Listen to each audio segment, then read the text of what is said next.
ফেব্রুয়ারি প্রথম দিকেই মেয়ের অ্যাবাকাসের ইন্টার কম্পিটিশন ছিল আমাদের ওয়েস্টার্ন গ্রাউন্ডে।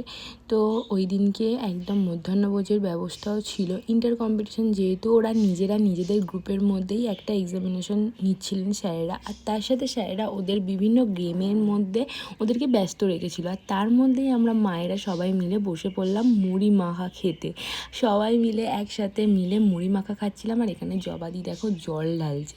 তো তারপর আমার মেয়ে তো প্রচণ্ড বিরক্ত হয়ে যাচ্ছিল, অনুষ্ঠান শেষ হচ্ছিল না, দুপুরের খাওয়াও দেরি ছিল, তাই চাদর মাথায় দিয়ে ওকে নিয়ে একটু ঘুরছিলাম। তারপরে অনুষ্ঠান প্রায় শেষের পথে, পুরস্কার বিতরণীর মাধ্যমে শেষ হলো অনুষ্ঠান।